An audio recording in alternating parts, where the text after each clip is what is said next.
ప్రపంచ ప్రప్రథమ మానవుడా, స్వాగతం.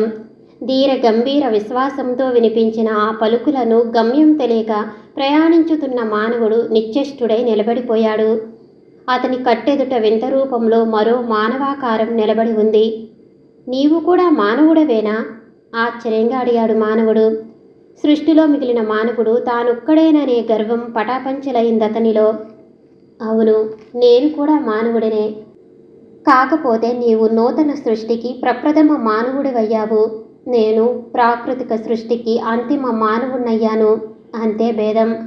ప్రథమ మానవుడికి ప్రాకృత మానవుని భావం అర్థం కాలేదు. అంటే అంటూ విచిత్రంగా చూచాడు. నూతన సృష్టికి నాంది పలికే మానవుడిగా నిన్ను నిర్ణయించాడు సృష్టికర్త.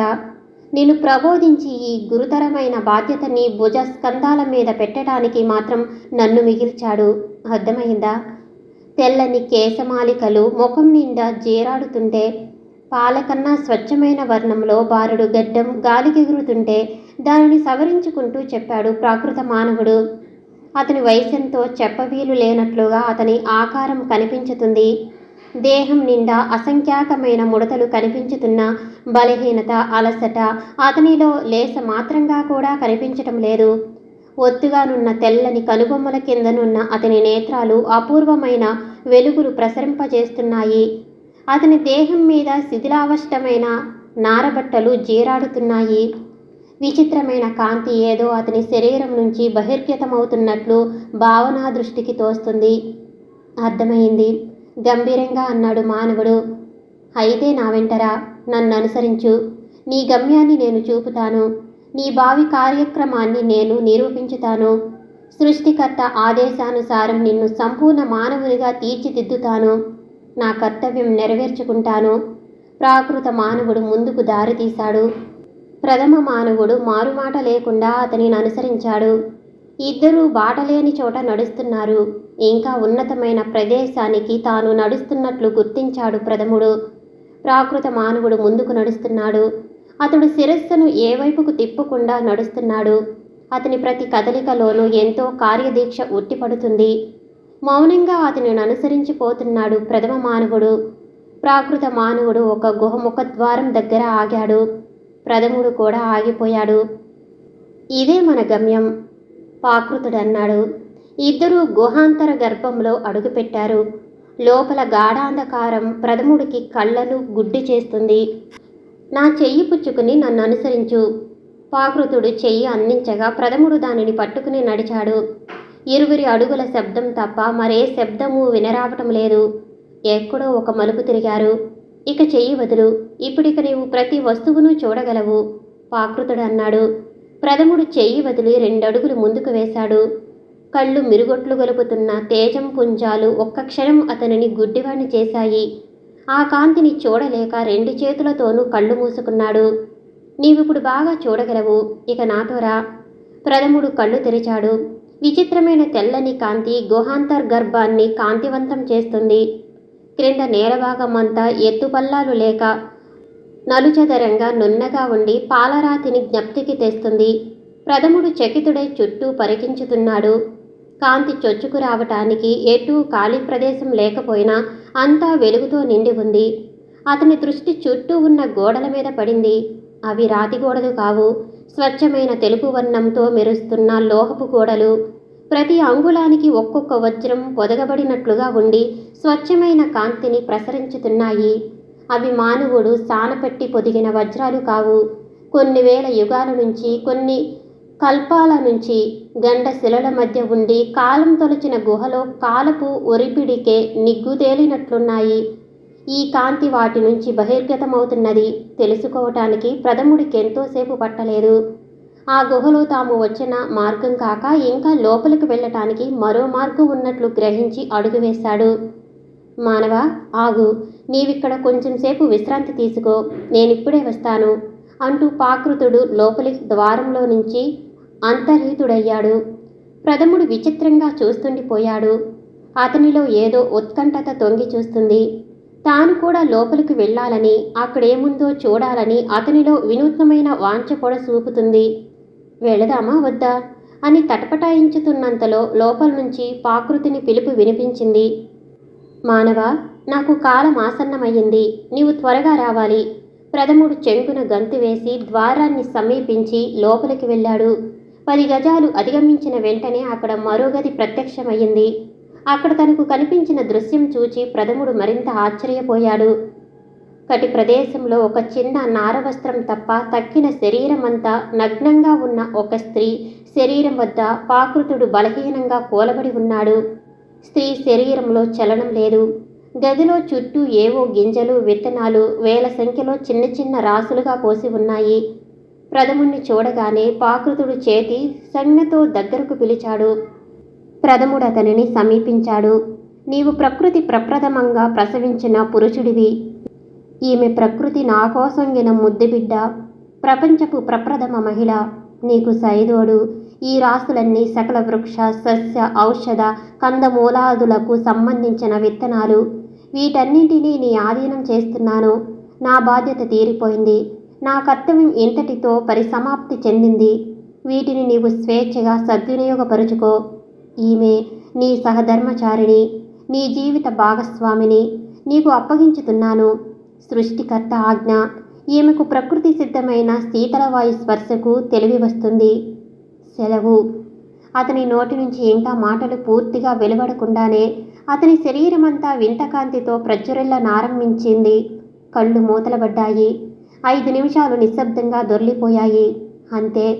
పెటేల్ మన్న ధ్వనితో అతని కపాలం విచ్ఛిన్నమయ్యింది. ప్రాకృతిని బడుగు దేహం భూపతనమయ్యింది. చూస్తుండగానే ఆ శరీరం నుంచి నీలివర్ణపు మంటలు ఉద్భవించాయి. అవి ఆ శరీరాన్ని సమూలంగా దహించి వేస్తున్నాయి. ప్రథముడు గుండెను చిక్కబట్టుకుని నిశ్చేష్టుడై జరుగుతున్న వింతను చూస్తున్నాడు. అతడు చూస్తుండగానే ప్రాకృతిని శరీరం చిన్నపాటి ఆస్తిక కూడా మిగలకుండా దహించుకుపోయి బూడిద కుప్పగా మారిపోయింది. ప్రథముడు గాఢంగా నిట్టూర్చాడు. ఇక అక్కడ ఎక్కువసేపు నిలబడలేక స్త్రీని ఉన్నపళంగా భుజం మీదకు తీసుకుని గుహ నుంచి బయటకు దారి తీశాడు. ఈ తడవ గుహలోని చీకటి మార్గంలో అతడు తడుముకోనవసరం లేకపోయింది. త్వరితగతిని అడుగులు వేస్తూ అతడు గృహ ముఖద్వారం సైతం దాటి బహిర్ప్రకృతిలోకి అడుగుపెట్టాడు. సమతలంగా ఉన్న ఒక ప్రదేశంలో స్త్రీ శరీరాన్ని పరుండబెట్టాడు. అతడు ఆమె పక్కనే కూర్చుని ఆమె ముఖం మీద పడి ఉన్న కేశమాలికను తొలగించాడు. పూర్ణ చంద్రోదయమైనట్లు సౌందర్యవంతమైన మోము కనబడింది. ఆ స్త్రీ వదనం చూడగానే ప్రథముడి శరీరంలోని రక్తం ఉవ్వెత్తుని లేచి వేగంగా పరుగులు తీయనారంభించింది. అతని ముఖంలో విపరీతమైన ఆనందోత్సాహాలు ప్రకటితమవుతున్నాయి. అతని హృదయం మిక్కుటమైన వేగంతో కొట్టుకుంటుంది. నేత్రాంచలాల నుంచి ఆనందాశ్రువులు దారగా స్రవించుతున్నాయి. ఆమె శరీరంలో స్వల్పమైన చలనం ప్రారంభమైంది. ఉచ్ఛ్వాస నిశ్వాసలకు పరిపూర్ణ యవ్వనంలో ఉన్న ఆమె వక్షోజాలు ఉవ్వెత్తున లేచపడుతున్నాయి. కనురెప్పలు అల్లనల్లన కదులాడనారంభించినాయి. ప్రథమ మానవుడిలో ఆపుకోలేని సంతోష పారవస్యం ఇనుమడించింది. ఆమెకు సంపూర్ణంగా తెలివి రావటానికి అతడు ఆతృత పడుతున్నాడు. ఆమె కళ్ళు ఎప్పుడు తెరుచుకుంటాయా అని మితిమీరిన తమకంతో ఆ కళ్ళ మీదనే తన దృష్టిని నిలిపి చూస్తున్నాడు. ఆమె తల కొంచెం కదిలింది. నుదురు కొంచెం చిట్లించింది. బలవంతంగా కనురెప్పలు విచ్చుకున్నాయి. కొంచెంసేపు అయోమయంగా చూచాయి ఆమె కళ్ళు. మళ్ళీ అలసటగా భారంగా మూతలు పడటానికి సిద్ధపడుతున్నాయి. మంజీరా. ఆమె చెవుల దగ్గర తన నోటి నుంచి సంతోషంగా గట్టిగా పిలిచాడా మానవుడు. మూతలు పడుతున్న నేత్రాలు మళ్ళీ తెరుచుకున్నాయి. ఈ తడవ నిశ్చలంగా అతడి వెంక చూడనారంభించాయి. దీక్షగా ప్రథమ మానవుణ్ణి చూస్తున్న ఆమె కళ్ళల్లో ఆంతులేని బలహీనత ద్యోతకమవుతుంది. మంజీరా, నన్ను గుర్తుపట్టలేదా? ఆమె పెదవులు నెమ్మదిగా కదిలాయి. కానీ ఆమె స్వరపేటిక నుంచి ఏ విధమైన శబ్దమూ బయటకు రాలేదు. అది చూచి అతడిలా అన్నాడు. నేనే చంద్రను, నిగమచంద్రను. మంజీరా, నిన్ను చూడటానికి ఇంకా బ్రతికే ఉన్నానమ్మా. ఇక మనకు చావు లేదు. మనం మృత్యువును జయించాం. మృత్యువు మన నీడ తొక్కటానికి కూడా భయపడుతుంది. కల్పాంత జలప్రళయంలో మనం ఇరువురమే మిగిలాం.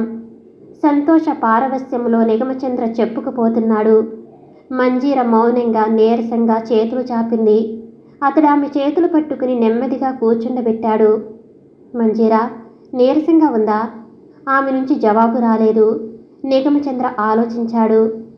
మంజీరా, కొంచెం నడవగలవా? జవాబివ్వకుండా నిశ్చలంగా అతని వంక చూచిందామె. అదిగో అక్కడ పెద్ద గుట్ట కనిపించుతుంది, చూచావా? అక్కడ చిన్న కొలను ఉంది. అందులో స్నానం చేస్తే నీరసమంతా మాయమవుతుంది. పద వెడదాం. ఆమెను పట్టుకుని మెల్లగా నడిపించసాగాడు నిగమచంద్ర. మంజీర ఒక చేతిని అతని భుజం మీద వేసి మెల్లగా నడుస్తుంది. ఇద్దరూ కొలనుగట్టుకు చేరారు. ఆ చిన్న నీటిగుంట స్వచ్ఛందమైన తేట నీటితో కళకళలాడుతుంది.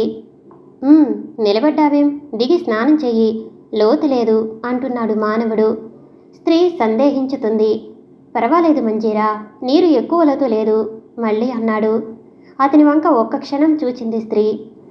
మరొక్క క్షణం నీటిగుంటను చూచింది. కానీ సిగ్గుతో చేతులలో మొహం దాచుకుంది. ఆమె శరీరం నగ్నంగా ఉందన్న సంగతి అప్పుడు గాని గ్రహించలేదు మానవుడు. అప్పటిదాకా భౌతికంగా ఆమెను చూస్తున్నప్పటికీ అతని దృష్టికి పూర్వపు మంజీరా మాత్రమే కనబడుతుంది. చిరునవ్వుతో అక్కడి నుంచి కదిలి బండరాయి వెనుకకు వెళ్ళాడు. స్త్రీ భయంగా అతని పక్కకు వచ్చి ఒదిగి నిలిచింది. భయం లేదు మంజీరా, నేనిక్కడే ఉంటాను, నీవు స్నానం చేసిరా అన్నాడు మానవుడు. ఆమె నెమ్మదిగా నీటిలో దిగింది. మోకాటిలోతు నీటిలో కూర్చుని శరీరాన్ని నీటిలో ముంచుతూ పసిపిల్లల నీళ్లలో తపతపా కొడుతూ మధ్య మధ్య అస్పష్టంగా కేరింతలు కొడుతూ స్నానం చేస్తుంది. క్రమేపీ ఆమె నరాలలోని బలహీనత మాయమవుతుంది. శరీరంలోని బడలిక తొలగిపోతుంది. ఆమెలో ఉత్సాహం అధికమవుతుంది. బండరాయి చాటున కూర్చున్న మానవుడు ఆమె చేస్తున్న నీటి శబ్దాలను వింటూ ఆలోచించుతున్నాడు. అతని మెదడులో ప్రాకృత మానవుడు తనువు చాలించుతూ మంజీరను తనకు అప్పగించుతూ పలికిన పలుకులు అతనిని వేధించుతున్నాయి. ఈమె నీ సహధర్మచారిణి, నీ జీవిత భాగస్వామిని, సృష్టికర్త ఆదేశం అని ఆదేశించాడు ప్రాకృతుడు. కానీ ఆమె తన సోదరి. నిగమచంద్ర మెదడు మొక్కబోతుంది. తన చెల్లెలు తన సహధర్మచారినా, తన జీవిత భాగస్వామినా? ఏమిటి విపరీతం? ఉత్కంఠతో కూడిన మరో ప్రశ్న అతనిని మరింత కలవరపెట్టింది. మంజీర ఇంతసేపటి నుంచి ఒక్క మాటైనా మాట్లాడలేదేం? ఆమె చూపులో కూడా పూర్వం కంటే వైవిధ్యం గోచరించుతుంది. ఆ కళ్ళల్లో ఇదివరకటి ఆప్యాయత లేదు, జడత్వం తప్ప. దినకరుడు పశ్చిమ దిశకు కొంచెం ఒరిగాడు. ఆమె కొలను నుంచి బయటకు వచ్చింది. ఆమె తెల్లని పువ్వు వంటి దేహం మీద ముత్యాలలా మెరుస్తున్న కిందికి జారిపోతున్నాయి నీటి బిందువులు. కటి ప్రదేశంలోని నారవస్త్రాన్ని సవరించుకుని వక్షోజాల మీదకు చేతులు కప్పుకుని మానవుడున్న తావునకు వచ్చి నిలబడింది. ఆమె కళ్ళల్లో ఇంకా సిగ్గుతెరలు కదులాడుతూనే ఉన్నాయి. వచ్చావా? ఆమె వంక చూస్తూ ప్రశ్నించాడు మానవుడు. అతడామెను చూస్తున్నప్పుడు శరీర అవయవాలను మరింత కుంచుకుంటుందామె. అతని కళ్ళల్లో వాత్సల్యం మాత్రమే కదలాడుతుంది. ఇక వెడదామా? ఆమె ఎక్కడికని ప్రశ్నించలేదు. పురుషుడు ముందుకు దారి తీస్తుంటే అతని అడుగుల మీద తన దృష్టిని నిలిపి నడుస్తుంది స్త్రీ. సూర్యరశ్మికి ఆమె పాలరాతి శిల్పంలా ఉన్న దేహం మీద నీటి బిందువులు ఆరిపోయాయి. కాలక్రమేణా ఆమెలోని సిగ్గు అంతర్ధానమవుతుంది. పురుషుణ్ణి అంటిపెట్టుకుని నడుస్తుంది స్త్రీ. సమతల ప్రదేశం చేరారిద్దరు. పురుషుడు కూర్చున్నాడు. అతని పక్కనే స్త్రీ కూడా కూర్చుని తన అమాయకమైన పసి దృక్కులతో పరిసర ప్రకృతిని వింతగా చూస్తుంది. మంజీరా పిలిచాడు మానవుడు. ఆమె జవాబివ్వకపోగా పిలుపును వినిపించుకోకుండా ఎక్కడో చూస్తూ కూర్చుంది. ఆమె విచిత్ర ప్రవర్తనకు నిర్ఘాంతపోయాడు నిగమచంద్ర. మంజీరా కొంచెం గట్టిగా అనుమానంగా పిలిచాడు. ఈ తడవ అతని వంక తల తిప్పి చూచిందామె. కానీ ఆ చూపులో ఏమిటా భావం? అర్థం కాలేదతనికి. మళ్ళీ ఆమె తన మామూలు కార్యక్రమంలో నిమగ్నమయ్యింది. హృదయంలో కలుగుతున్న ఒత్తిడికి తట్టుకోలేకపోయాడు మానవుడు. మంజీరా ఏమైంది? నీకేమైంది? మాట్లాడవేం అంటూ ఆమె భుజాలు పట్టుకుని కుదుపుతూ ఆందోళనతో ప్రశ్నించాడు. అయినప్పటికీ ఆమెలో ఏమీ మార్పు రాలేదు. కానీ అతడు కుదిపినప్పుడు ఆమె పెదవులు నెమ్మదిగా విచ్చుకున్నాయి. సన్నని చిరునవ్వు తళుక్కన మెరిసి మాయమైంది. వెంటనే అస్పష్టమైన ధ్వని ఏదో వినిపించింది. అంతే, తిరిగి ఆమెలో జటత్వం ప్రవేశించింది. నిగమచంద్రకు అర్థమైంది. అతని హృదయం బాధతో కుమిలిపోయింది. మంజీరలో ఇదివరకటి వ్యక్తిత్వం నశించిపోయింది. జలప్రళయం ఆమె మెదడుకు గట్టి షాక్ను కలిగించింది. దాంతో ఆమె ప్రస్తుతమున్న పసితనపు వ్యక్తిత్వంలో ప్రవేశించింది. ఆమెలో గత చరిత్ర విస్మృతమయ్యింది. కానీ యవ్వనపు హొయలలు మాత్రం ఆమెనంటి పెట్టుకునే ఉన్నాయి. గతం ఆమెకు గుర్తులేదు. తానెవరో తనకు తెలియదు. ఈ ప్రపంచంలో ఆమె సరికొత్త జీవి. అన్ని విషయాలు మొదటి నుంచి నేర్చుకోవలసి ఉంది. తానామెకు నేర్పుకోవాలి. మానవుడు సృష్టి చర్యలకు ఆశ్చర్యపోతున్నాడు. పూర్వం ఎన్నో అందాలను తనలో నింపుకున్న ప్రకృతిలో ఈనాడింత ఘోరమైన భయానకమైన మార్పులుంటాయని ఎవరైనా ఊహించగలరా? భూలోక నందనవనాలని పేరు పొందిన ఉద్యానవనాలు ఫలభరితమైన తోటలతో ఎప్పుడూ పచ్చగా కళకళలాడుతూ ఉండే భూగోళమీనాడు బోసికొడుతుంది. ప్రపంచ మానవ కోటిలో తామిద్దరే మిగిలారు. తక్కిన మానవులంతా తమ తమ నాగరికతతోనూ పట్నాలు పల్లెలతోనూ చరచరా వస్తు సముదాయంతోనూ భూస్థాపితమయ్యారు. ఇప్పుడు ప్రపంచమంతా నిర్మానుష్యం, నిర్జీవం, నిరాకారమైపోయింది. ఆనాటి నదీ నదాలు కూడా పూడిపోయాయి. చిన్న చిన్న పర్వతాలు సైతం గతులు తప్పి కొన్ని భూగర్భంలోకి కుంగిపోయాయి. మరికొన్ని ఇంకా పెరిగిపోయాయి. ఆనాడు తను చూచిన ప్రపంచానికి ఈనాడు తను చూడబోయే ప్రపంచానికి అసలు పోలికే ఉండదు. నిగమచంద్ర ఆలోచనలు ప్రవాహంలా పయనించుతున్నాయి. స్త్రీ మాత్రం అతని వదనం వంక దీక్షగా చూస్తూ ఉండిపోయింది. ఆ కళ్ళల్లో ఏదో ఉత్సుకత, మరేదో తెలుసుకోవాలనే తహతహ స్పష్టమవుతున్నాయి. కానీ పెదవులాడటం లేదు. అతడింకా ఆలోచించుతున్నాడు. గత సృష్టి అంతమైపోతున్నప్పుడు చివరి గడియలు అతనికి గుర్తుకు వచ్చాయి. భూమినంతా ముంచి ఈ పర్వతాన్ని సైతం అధిరోహించి వస్తున్న ఆ మహా జల సముదాయాన్ని, ఆ ప్రకృతి విశ్వరూపాన్ని, విలయ తాండవాన్ని తాను కళ్ళారా చూడగలిగాడు. పిచ్చివాడయి ఆ మహా జల ప్రళయాన్ని ఎలుగెత్తి పిలిచి ఆహ్వానించాడు. ఆ మహాజలం నుండి మృత్యుదేవత తల విదిలించినప్పుడు చెదిరిన శిరోజమాలికలలోని ఒక పాయిలా ఒక భీషణమైన పెద్ద కెరటం పొంగి పొర్లి తను నిలిచి ఉన్న గుహ ముఖద్వారం సమీపించింది. ఆ జలం యొక్క బలమైన త్రోపుకు అగమ్య గోచరమైన దిక్కుకు నెట్టివేయబడ్డాడు. అప్పుడే తనకు స్పృహ తప్పింది. బహుశా ఆ కెరటం తనను సుమారు మైలున్నర దూరం ఉన్న ఆ గుహ చివరి వరకు నెట్టికెళ్ళి ఉంటుంది. అక్కడి నుంచి వెనుతిరిగినప్పుడు తన శరీరాన్ని కూడా కొంచెం వెనుకకు లాగి ఉంటుంది. తరువాత తన మానానికి తనను వదిలి వెనుకకు తరలిపోయి ఉంటుంది. పురుషుడు జరిగిపోయిన విషయాలు తిరిగి జ్ఞప్తికి తెచ్చుకుంటున్నాడు. లూసీ, ఇప్పుడు తన లూసీ ఎక్కడ ఉండి ఉంటుంది? ఏ లోకంలో అడుగుపెట్టి ఉంటుంది? తను కూడా చచ్చిపోతే ఎంత బాగున్ను. కానీ తనకు ఆ అదృష్టం లేదు. వాళ్ళిద్దరూ కూర్చున్న ప్రదేశానికి చీకటి నీడలు పాకి వస్తున్నాయి. దినమణి వారిరువురిని సంతోషంగా దీవించుతూ పశ్చిమ దేశ యాత్రకు వెళ్ళిపోయాడు. ప్రకృతిలో వాయు సంచలన శబ్దాలు తప్ప మరే ఇతర శబ్దాలు లేవు. ఉన్నట్లుండి ఎక్కడో కొంచెం కొంచెం పక్షుల కిలకిలారావాల చప్పుళ్ళు వినిపించుతున్నాయి. పురుషుని హృదయం ఆరవాలకు పులకలెత్తింది. ప్రకృతి మళ్లీ తన పూర్వపుటందాలను సంతరించుకుంటుంది. నూతన ప్రపంచపు ప్రప్రథమ సూర్యాస్తమయాన్ని చూచిన ఆ ఇరువురు మానవులు నెమ్మదిగా భూమి మీద నడుములు వాల్చారు. నిగమచంద్ర గమనించిన మరో విశేషం, తన శరీరానికి ఆకలి దప్పులు ప్రస్తుతం అవసరం లేనట్లు, వాతావరణంలోని శీతాతపాలకు తన శరీరం అలవాటు పడినట్లు కూడా ఉంది. ఆకాశంలోని నక్షత్రాలు సూర్యదేవుడు పారబోసుకున్న ముత్యాలలా కోకొల్లలుగా ప్రకాశించుతున్నాయి. సూర్యాస్తమయం అయిన 2 గంటలకు చంద్రోదయాన్ని కూడా చూచారా వాళ్ళిద్దరూ. మరికొంతసేపటికి వాళ్ళిద్దరి నేత్రాలు మూతలబడ్డాయి. స్వేచ్ఛగా ఒకరి పక్కనొకరు పడుకుని ప్రకృతి సిద్ధమైన సహజ సుషుప్తావస్థలోనికి జారిపోయారు.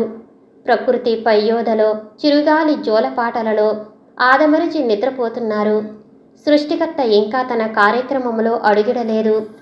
ప్రాతీకాలపు నీరెండలో మంచు శిఖరాలు తళతళా మెరుస్తున్నాయి.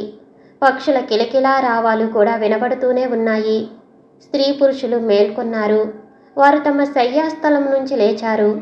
సూర్యరశ్మి వారి శరీరాల మీద పడి పాలవాకలా జారిపోతుంది. ఆ లేయండ స్పర్శకు వారిరువురి హృదయాలు పురివిప్పి నృత్యం చేశాయి. మంచు శిఖరాల మీద మానవుడి దృష్టి పడింది. దట్టంగా పేరుకుంటున్న మంచుతో హిమగిరులు తమ పూర్వపు సొగసులు ఔన్నత్యాన్ని చాటుకుంటున్నాయి. ఎన్ని కల్పాలు మారినా ఈ హిమగిరులు మాత్రం చెక్కు చెదరువు కాబోలు అనుకున్నాడు మానవుడు. సృష్టి విచిత్రాలలో ఇదొకటి స్వగతంగా అనుకున్నాడతడు. ఆమె అతని వంక చూచింది. పురుషుడది చూచి కొంచెం స్థిమితపడ్డాడు. మంజీరులో ఒక చిన్న మార్పు కనిపించింది. శబ్దాలను వినగలుగుతుందామె. స్త్రీ బద్ధకంగా ఆవులించుతూ ఒళ్ళు విరుచుకుంది. ఆమె ఒళ్ళు విరుచుకున్నప్పుడు శరీరంలో కదిలిన ఒంపుల వైపు పురుషుని దృగంచలాలు ఒక్క లిప్తకాలం ప్రాకాయి. వెంటనే మరోవైపు తన దృష్టిని తిప్పుకుంటూ అన్నాడు, నేను చేయవలసిన ముఖ్యమైన పనులెన్నో ఉన్నాయి. ఆమె మళ్ళీ ఆవిడ వంక చూచింది. మంజీరా ఆప్యాయంగా ఆమె చేతినందుకుంటూ పిలిచాడు. ఆమె అర్ధరహితమైన చిరునవ్వు నవ్వింది. మనం ఎక్కువ కాలం ఇక్కడుండటానికి వీలులేదు. ఈ పర్వతాన్ని వదిలిపోవాలి. ఆమె పలుకలేదు. అయినా అతడు చెబుతున్నాడు. ఆమెనుద్దేశించి అతడు మాట్లాడటం లేదు. ఏదో మాట్లాడాలి. ఆ మాటల్లో పడి ఒంటరితనం మరిచిపోవాలి. పక్కన మరో వ్యక్తి ఉన్న మౌనాన్ని, నిశ్శబ్దాన్ని అతడు భరించలేడు. అందుకే ఏదో మాట్లాడాలి. ఆ మాట్లాడేది తానే అయినా ఆమెతో మాట్లాడుతున్నట్లే అనుభూతి చెందగలడు. అదీగాక తన ఆత్మను ప్రబోధించుకున్నట్లు ఉంటుంది. దీనివలన ఇంకొక మేలు కూడా ఉంది. తానలా మాట్లాడుతూ ఉంటే మోగబోయిన మంజీరా హృదయ విపంచి శృతి సరిచేసుకుని తన మాటలకు శృతి పలుకటానికి ప్రయత్నించవచ్చు. అందుకే అతడు మాట్లాడుతున్నాడు. మన మీద గురుతరమైన బాధ్యత ఉంది మంజీరా. నేను ప్రకృతిని శాసించాలి. ప్రకృతిని మన కనువుగా మలిచి వాసయోగ్యంగా తీర్చిదిద్దాలి. ప్రస్తుతం ప్రకృతికి నేనది నాదుణ్ణి. ప్రకృతితో పోరాడుతున్న వీరయోధుణ్ణి. ఈ మాటలన్నప్పుడు అతని నరాలు ఉప్పొంగాయి. కళ్ళల్లో అంతులేని కాంతి ప్రజ్వరిల్లింది. ముఖం ఆనందోత్సాహాలతో ఒప్పింది. స్త్రీ అతనిలో కలిగిన మార్పులు చూస్తూ చిరునవ్వుతో మౌనంగా ఉండిపోయింది. పద వెడదాం అంటూ పురుషుడు లేచాడు. స్త్రీ అతనిని అనుసరించింది. వాళ్ళు గుహ ముఖద్వారానికి అభిముఖంగా నడుస్తున్నారు. ఒక పొదలో నుంచి కుందేళ్ల జంట బయటకు వచ్చింది. వీళ్ళ అడుగుల సవ్వడి విని తుర్రున పొదలోకి పరుగు తీసింది. అది చూసిన మంజీరా కిలకిలా నవ్వింది. మధుర మంజుల వీణాన్వికణంలా పురుషుడి చెవులకు సోకిందా నవ్వు. వెనుదిరిగి చూచాడు. ఆమె నేత్రాలలో వెలుగుతున్న కాంతికి అతని హృదయంలో కొంగొత్త ఆశలు చిగురించాయి. ఆమె తిరిగి కోలుకోగల కాలం అతి చేరువలో ఉంది అనుకున్నాడతడు. ఇద్దరూ గుహను సమీపించారు. పురుషుడు స్త్రీ చేతిని పట్టుకుని చీకటి గర్భంలో నడుస్తున్నాడు. చాలా దూరం ఇద్దరూ నడిచారు. చివరకు వెలుగుల గదిలో ప్రవేశించారు. ఆ గదిని చూచి స్త్రీ మిక్కుటమైన ఆశ్చర్యానందాలను వ్యక్తం చేసింది. ఆమెలో కలుగుతున్న ప్రతి సూక్ష్మ పరివర్తనను పురుషుడు అత్యంతాసక్తితో పరిశీలించుతున్నాడు. ఆ గదిని కూడా దాటి లోపల గదికి దారితీశాడు. చిన్న చిన్న రాసులను చూచి పసిపిల్లలా కేరింతలు కొడుతూ వాటిని గుప్పిళ్లలోకి తీసుకుని మళ్ళీ వాటిని కిందికి విరజిమ్ముతూ అవి దొర్లిపోతుంటే అవ్యక్తానందంతో గలగలా నవ్వుతుందామె. పురుషుడు అక్కడున్న చిన్న రాశిని ఒకదానిని దోసిట్లోకి తీసుకున్నాడు. నీవు కూడా తీసుకో సైగతో హెచ్చరించాడు ఆ స్త్రీని. స్త్రీ కూడా మరో రాశిని తీసుకుంది. ఇద్దరూ మెల్లగా నడుస్తూ చాలాసేపటికి గుహ ముఖద్వారం సమీపించారు. ఒక సమతల ప్రదేశంలో తన దోసిట్లోని విత్తనాలను ఉంచాడు. ఆ రాశి పక్కనే తన చేతిలోని విత్తనాలనుంచింది స్త్రీ. మళ్ళీ వాళ్ళు గుహలో ప్రవేశించారు. మరికొంతసేపటికి మరో 2 రాసులు తెచ్చి పాతవాటి పక్కనే ఉంచారు. తదేక దీక్షతో తమ కార్యక్రమాన్ని కొనసాగించుతున్నారు. రాసుల కొద్ది విత్తనాలు బయటకు చేరవేయబడుతున్నాయి. చిన్న చిన్న రాసుల స్థలాన్నంతా ఆక్రమించుకుంటున్నాయి. చేదోడు వాదోడుగా ఒకరిని మించి మరొకరు శ్రమించుతున్నారు. ఇరువురు గుహ నుంచి బయటకు వచ్చారు. స్త్రీ అడుగులు కొంచెం తడబడుతున్నాయి. పురుషుడది గమనించాడు. తమ చేతులలోని రాసులను గమ్యానికి చేర్చారు. స్త్రీ అలసటతో కింద చతికిలపడింది. పురుషుడు సానుభూతితో చిరునవ్వు చిందించాడు. ఆప్యాయంగా ఆమె కళ్ళ వంక చూచాడు. ఆమె దేహం నిండా ఆణిముత్యాల స్వేదబిందువులు మెరుస్తున్నాయి. ముంగురులు ముఖం మీద చెమటకు తడిపి చెక్కిలి పార్శ్వభాగంలో భూషణప్రాయంగా అంటి ఉన్నాయి. ఆమె ముగ్ధ రూపంలో నేలవంక చూస్తూ నేల మీద వ్రేలితో గీస్తుంది. మంజీరా సున్నితంగా పిలిచాడు పురుషుడు. ఆమె పక్కనే ఆసీనుడయ్యాడు. ఆమె ముంగురులను సవరించుతూ వాత్సల్యపూరితంగా అన్నాడు. నీవు కష్టపడలేవు. నీ సుకుమార దేహం ఈ మోటు పనులు చేయలేదు. ఆమె అలసటగా కన్నులరమోడ్చి అతని భుజం మీద తన శిరస్సు నుంచింది. మానవుడు గాఢంగా ఆలోచించుతున్నాడు. భవిష్యత్తును ఏ విధంగా మలచాలి? ఆ అమోఘమైన కార్యక్రమంలో తన పాత్ర ఏమిటి? ఈ స్త్రీ తనకెలా సహాయపడుతుంది? ఈమె సాధించిపోయే కార్యక్రమేమిటి? అతడిలా ఆలోచిస్తుండగానే అస్తమానమయ్యింది. పురుషుడు పైకి లేచాడు. స్త్రీ కూడా నిలబడింది. ఇద్దరూ కలిసి కొలను దిశగా నడిచారు. నీటి గుంటను చూడగానే స్త్రీలో అపూర్వమైన సంతోషం పెళ్ళుబికింది. అమాంతం బారులు చాచి చెంగున నీళ్లలో దూకింది. పురుషుడు ఆశ్చర్యపోయాడు. కిందటిసారిలా ఆమె సిగ్గుపడలేదు సరికదా. తన శరీరావయవాలను నీళ్లలో స్వేచ్ఛగా కదిలిస్తూ అస్పష్టమైన భంగిమల ద్వారా తనను కూడా వచ్చి స్నానం చేయమన్నట్టు చూస్తుంది. ఆమె స్నానం ముగించిన తర్వాత పురుషుడు కూడా నీళ్లలో దిగి తన దేహాన్ని కడుగుతున్నాడు.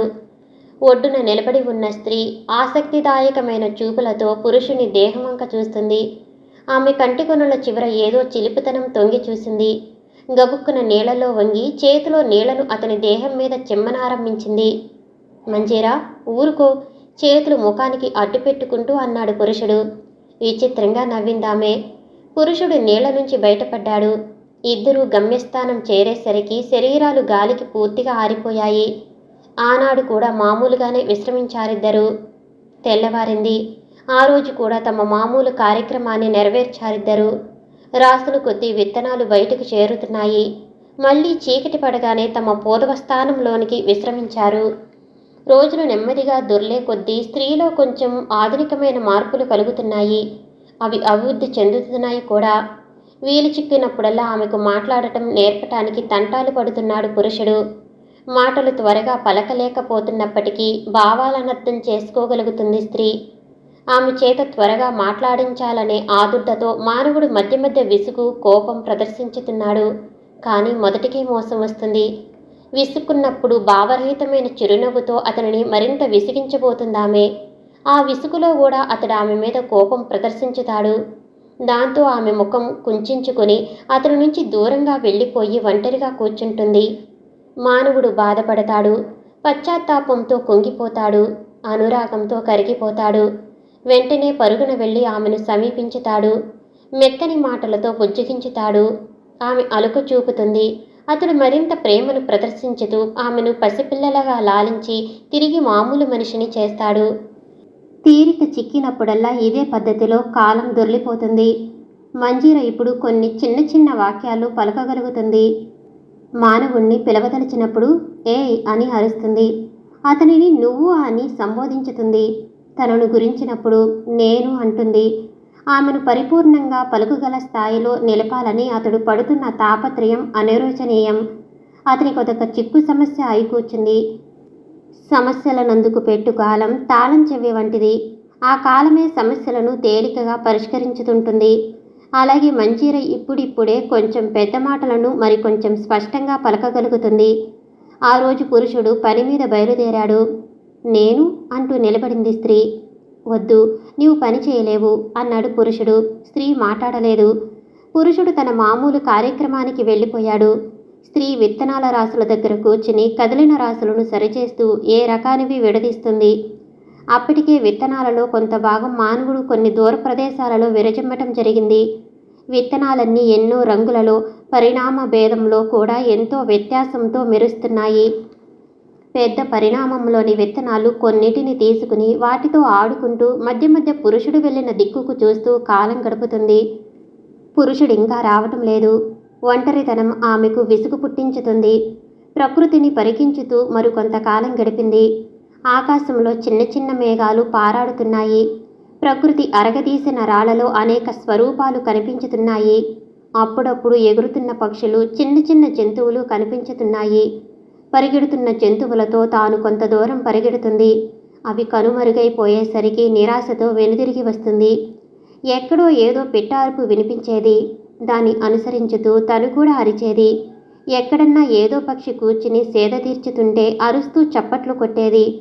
పక్షి రెక్కలాచి ఎగిరిపోతుంటే చూచి ఆనందంతో మైమరిచిపోయేది. కొంతసేపటికి వాటన్నిటితోనూ విసుగు పుట్టింది స్త్రీకి. అలసటతోనూ విసుగుతోనూ ఒక చిన్న బండరాతి మీద కూలబడింది. కూ చెవుల దగ్గర వినిపించిన కోతకు ఉలిక్కిపడింది స్త్రీ. బీత హరిణంలా వెనుతిరిగి చూసింది. చిరునవ్వుతో నిలబడి ఉన్నాడు మానవుడు. నువ్వా అన్నదామే. ఇంకెవరున్నారు?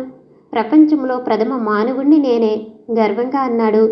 సృష్టంతా తనతోనే ఉందని, తానే సృష్టికర్తనని ప్రగల్భాలు పలుకుతున్న మానవుడు. ముగ్ధ మనోహరమైన చిరునవ్వు స్త్రీ పెదవులపై నర్తించింది. పురుషుడేదో అనాలనుకుంటున్నంతలో పెద్దగాలి విసురుగా వచ్చి స్త్రీ చెంపలను తాకింది. ఒక్కసారిగా కేశమాలిక ఎగిరి ముఖం మీద జీరాడింది. ఆ గాలి విసురుకు విత్తనాల రాసులన్నీ కొంచెం చెదిరిపోయాయి. స్త్రీ పురుషులిద్దరూ వాటిని జాగ్రత్తగా మళ్లీ పోగుచేయ ప్రయత్నించుతున్నారు. వాయువు విపరీతమైన శక్తితో ప్రళయ ప్రపంచనంలా ప్రకృతిని ఊపుతుంది. విపరీతమైన బలంతో వేగంగా వచ్చిన వాయు తరంగం తాకిడికి స్త్రీ దేహం అలల్లాడి కొట్టుకుపోతుంటే కెవ్వున అరిచిందామె.